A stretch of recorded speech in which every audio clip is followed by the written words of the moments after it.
All right. Good morning, ladies and gentlemen. All right. Today we are learning how to prove triangles are congruent. And this is sort of a big part of geometry, being able to prove triangles congruent. And we have a bunch of shortcuts. Like normally, like when I was in high school in geometry, we had to prove triangles congruent by proving 3 pairs of angles were congruent and 3 pairs of sides. So you get all 6 parts of your triangles congruent, and then the triangles are congruent. And so we did a ton of that, and then finally they're like, hey, there's some shortcuts. And I was like, oh. So anyway, we're jumping right to the shortcuts to prove triangles congruent. And so today we are talking about the side-side-side congruence theorem and the side-angle-side congruence theorem. And what we need to do is basically figure out how to say that these two sides are congruent to each other. Like, what reason can we give? We can show these two sides are congruent to each other. And then we can show that third pair of sides are congruent to each other. And if we have 3 pair of congruent sides, are those triangles congruent if all 3 sides are the same length? Yes. Can they be rearranged in any different way? And even if we take our triangle and sort of spin it upside down, even if it's twisted upside down, right? It's still the same exact size triangle. All right? And so if all 3 pairs of sides are congruent, then we absolutely have congruent triangles. All right? We also have the side angle side. And this is very important. The way this is written, the angle is between the 2 sides. So it's 2 sides and the included angle are congruent. So for instance, if I have here these left sides are congruent, and I have the bottom 2 sides are congruent, which angle is the included angle? Is it the top angles up here? Is that in between the 2 sides? No, it's the bottom left. Yeah, right here. Where the 2 sides connect, that's the angles that have to be included, okay? So this only works if the angle is included, okay? And that's really quite important. You can imagine if I said, hey, this triangle side length is 4 centimeters, and this other one is also 4 centimeters, right? So imagine taking a straw and cutting 2 straws, 4 centimeters, okay? And you place it down. And then say, hey, I have another straw that's maybe 8 centimeters here at the bottom. And then if I dictate to you and I say, hey, this angle is absolutely going to be 60 degrees. All right, if all of that is true, then can you understand that? Can you believe that this third side would have to also be the same length based on this specific information? And you can think to yourself, oh, that sort of makes sense, because if I didn't dictate the angle, would that have to be true? I don't have a blank sheet of paper here. Okay, for instance, if I said, hey, I have a 4 centimeter side, and I had that 60 degree angle and the 8 centimeter side, one triangle, well, there we go, okay? But if I didn't have that congruent angle, so here I have my 4 centimeter side, but now maybe, oh, look at, here's my 8 centimeter side, but this angle is only 20 degrees. Are those triangles congruent? No. Absolutely not. And you can clearly imagine that, because to connect the endpoints here, we get a nice long side, but this one is, boop. If you had to connect, those 2 sides aren't congruent, all right? And so it's really important that we understand that angle has to be included, and if we have 2 sides and the included angle congruent, then those absolutely would have to be that same length third side, okay? And we create that congruent triangle. So that's what we're talking about today. These are our two theorems we're going to learn today, side, side, side, and side angle side. Now, when we are building our proofs, we have some reasons. Given, all right? We're looking for givens all day and night, all right? Definition of midpoint. It creates two congruent sides. So if you are given a midpoint, then we would say, hey, then two things are congruent because that's the definition of midpoint, all right? It creates two congruent sides. In fact, we could say if midpoint, then two congruent sides. Instead of definition of midpoint, this is a perfect reason, okay? And it's a beautiful justification that makes sense to anyone who reads it, all right? If we are given a midpoint, then we have two congruent sides. Write that down. Oh, if I write it, you write it. That's the rule. All right. We also have the reflexive property, and this one's going to be used a lot. It's a side is congruent to itself. Reflection, right?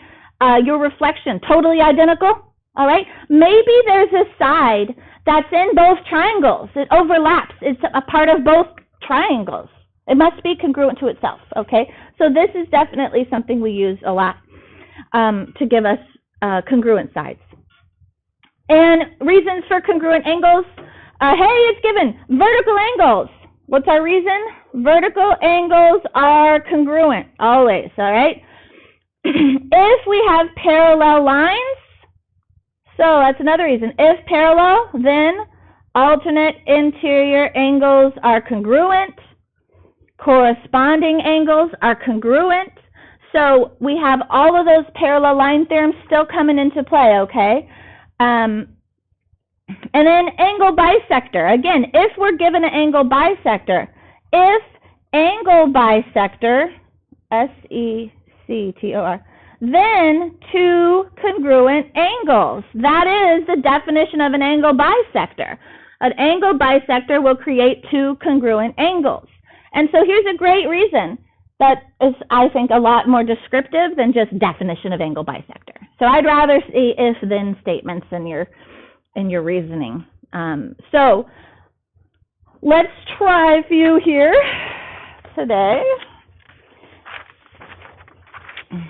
Okay, so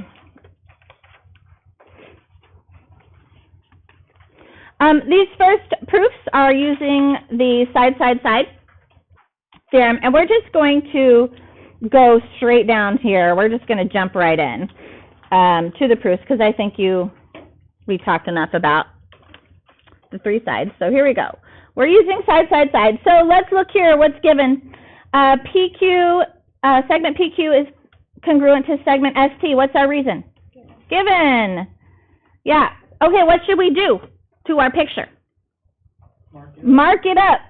So we know right off the bat, PQ is congruent to ST. Fantastic. Guess what? That is a pair of sides. So right off the bat, we have a pair of sides that's already congruent in these triangles. So I like to put a little S there to say, hey, I got a pair of sides. All right, it's going to help me remember. And I also really like to mark it on my picture. All right, next. QR is congruent to segment TR. How do we know that? Given. Also given. What should we do with that information? Mark it up. So QR. Now, do I use the same marking as before, or do I use a different marking? Different marking. All right. So QR is congruent to TR. Hey, guess what? That's another pair of sides in my triangles that are congruent. I got 2 out of 3 sides already congruent. Now, here we have another thing. R is the midpoint of segment PS. How do we know that? That is also given. Given is the correct answer there, right there. Given. Yeah? Okay. Rule number 1. Read the given. Okay. Now, it says R is the midpoint. So what I like to do is put a big dot there to help me remember. This is a midpoint. Well, if I have a midpoint, what do I also get? 2 congruent sides. Exactly. PR is congruent to SR. Why? Because if midpoint, then what do we get?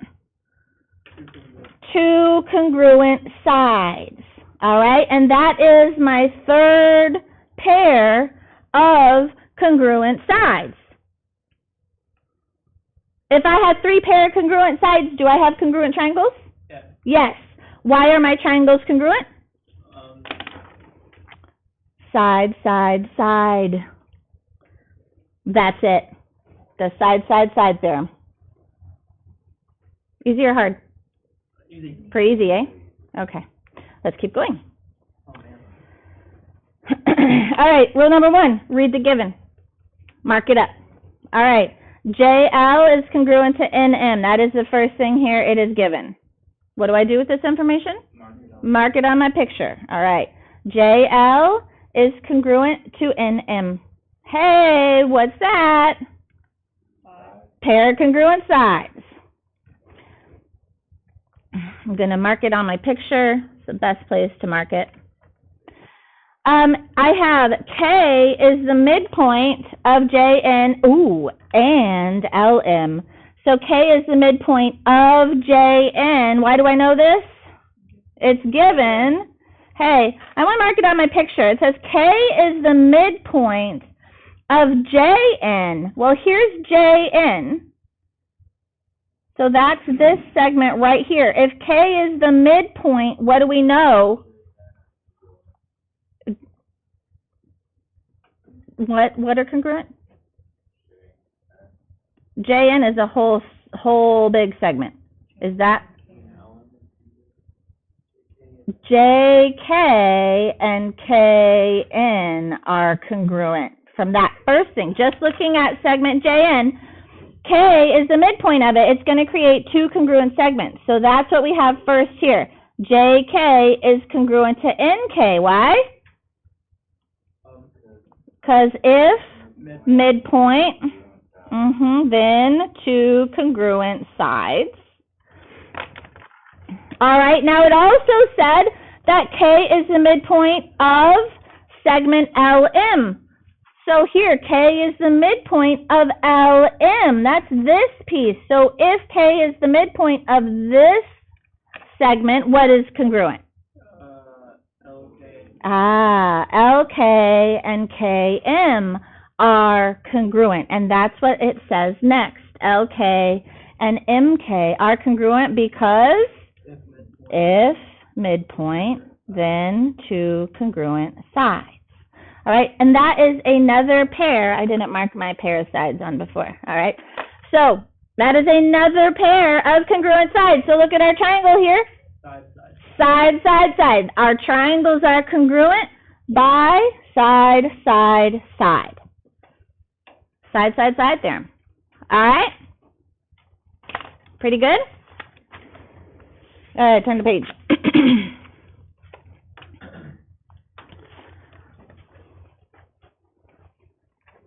All right, you'll notice here in this setup, it looks kind of like a F-16 or F-22. Which one's the one, the stealth? Anybody know? Yeah. Yeah. It looks like that. It looks like that in its most basic form. Okay. So my dad worked a very long time ago. He helped design the F-22. It is cool. All right, so here we go.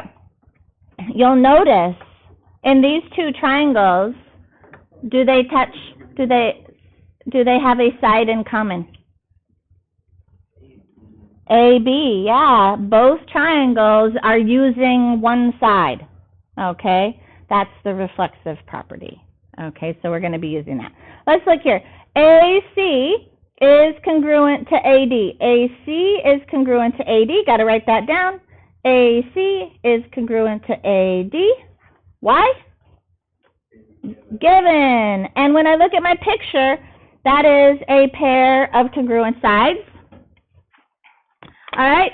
I also have CB is congruent to DB.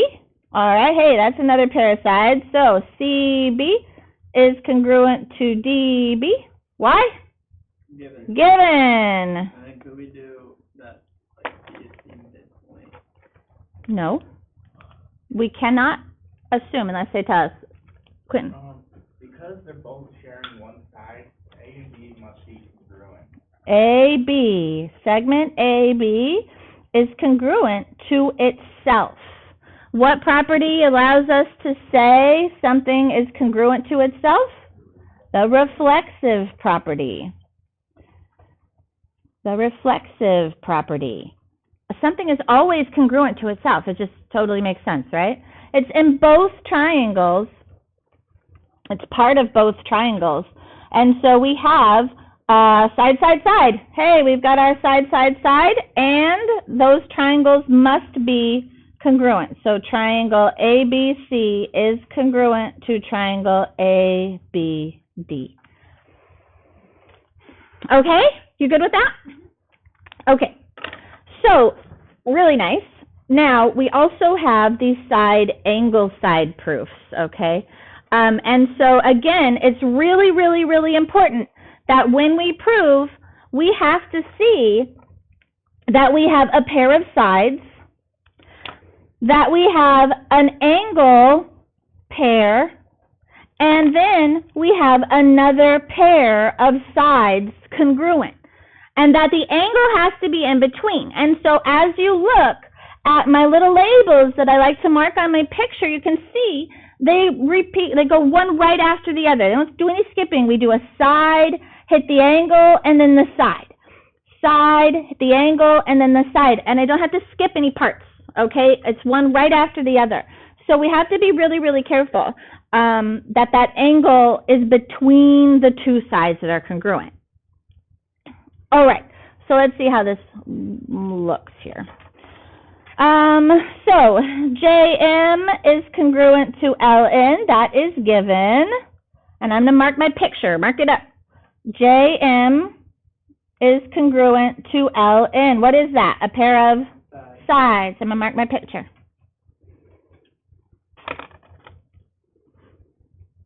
All right, now. All right. Oh, angle. Angle JMN. Now, you got to mark the right angle, people, so if you haven't figured this out, now's the time. Okay. So, angle JMN. Start at J, hit the M, and then go to the N. JMN is this angle right here. There it is. JMN is congruent to LNM. LNM is right here. LNM. The vertex is in the middle. That was given to us. What is that? What information are they giving us? Pair of sides? Sides and then angles. Oh, the red ones are angles. All right, so that's an angle there. All right. Okay. What else we got? Got to prove the triangle's congruent. Look at that picture. What do you see? I don't have parallel lines, though, so that's not going to help.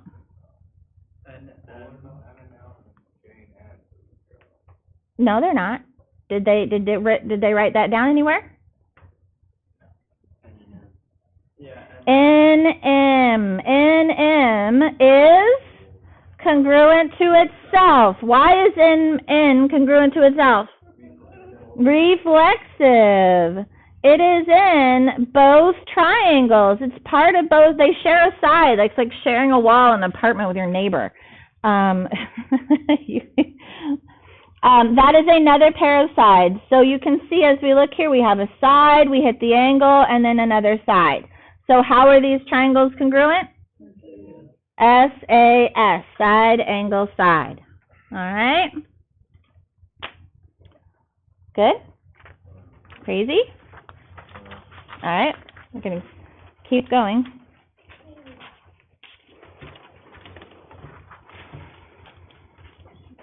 All right. AB is congruent to CB. Why? Given. What do we do with that information? Mark it up. Okay, so AB is congruent to CB. That is a pair of sides. All right, mark it up. BD bisects angle ABC. Why? Given. All right, now what do? Dissect it. We need to dissect this statement. BD. Segment BD is right here, and it's bisecting angle ABC. So it's bisecting this big angle here. What happens when we bisect an angle? It cuts it in half. We get two congruent angles. So we get two little baby congruent angles. What's our reason for that?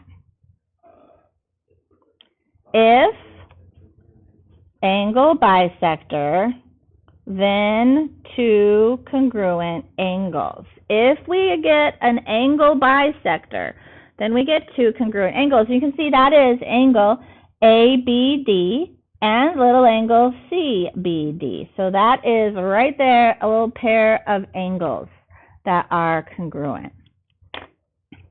All right, and then it says, hey, segment BD is congruent to segment BD. Okay, so there it is. There's that another pair of sides right there. BD is congruent to BD. Why? Reflexive. Very good. Okay, and now I look at my picture and I see side, angle, side. Side, angle, side. Why are these two triangles congruent? Side, angle, side. Okay? Good? All right, let's do another. V is the midpoint of WZ and XY. Why? Given. Okay, let's dissect this information. Yeah, so V is the midpoint of segment WZ. So WZ is this big segment, and V is right in the middle. So just on this blue segment, what do we know? Yeah, WV and VZ are congruent. WV is congruent to ZV. Why? It is not given. If midpoint, then two congruent sides. So there is a pair of congruent sides. All right. Now we also have. So I'm gonna go see. She's doing this in a particular order. That's it's already filled in, right? Normally these aren't filled in. Okay. So if it were me, what I would do next is go to the second half of this statement. V is the midpoint of XY. So that's what I'm going to do next. Again, I'm still dissecting what they gave me. So here's segment XY in my burgundy color, and V is the midpoint. If V is the midpoint, what do I get? Two congruent sides again. So we have XV is congruent to VY. That's down here. This is step 4 that she has. But again, same reason. If midpoint, then I get two congruent sides. It should be two congruent segments, but that's okay. So there's another pair of sides. Now, let's go back and look at this one. Angle WVX. WVX. That's this angle right here. WVX is congruent to ZVY. ZVY is this angle right here. Why are those two angles congruent? Yes, vertical angles. They are right, vertical angles are congruent. That is a pair of angles. So when I look at my triangle, I see side, angle, side. Why are our triangles congruent? Side, angle, side. Okay. All right, last one. And look, hey, my favorite thing. What do we have? Parallel lines. Parallel lines. Okay. So, HI is congruent to JG. That is given. Let me mark my picture. HI is congruent to JG. That looks like a pair of congruent sides. Now, I also know that HI is parallel to GJ. That is given. I want to mark that. I'm going to use my highlighter to highlight my parallel lines here. HI is parallel to GJ. Now, you could just mark it with the little arrows or triangles on there. So there's our parallel line symbol for marking our pictures.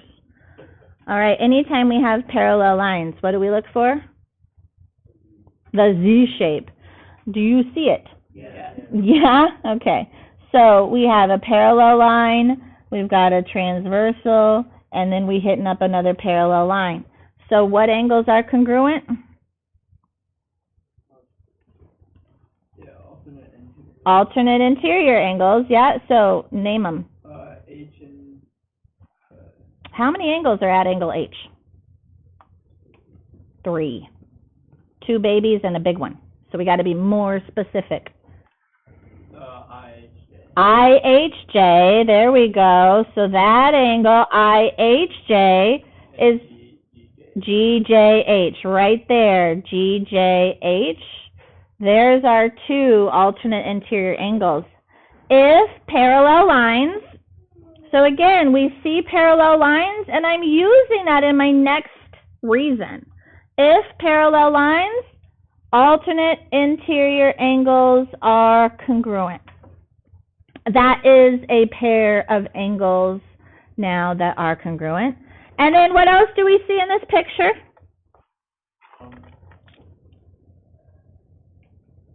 H and J would be... HJ. Segment HJ is congruent to segment JH or HJ. Doesn't matter how you order that. Why? Reflexive. It is in both triangles, and that's always something to keep an eye out for. They're sharing a side, okay? All right, so why are our triangles congruent? Side angle, side. Side angle, side. All right, how are side, side, side, and side angle, side proofs? Good. Pretty okay? Is that it? We're done. Okay. Yeah, it's not too bad.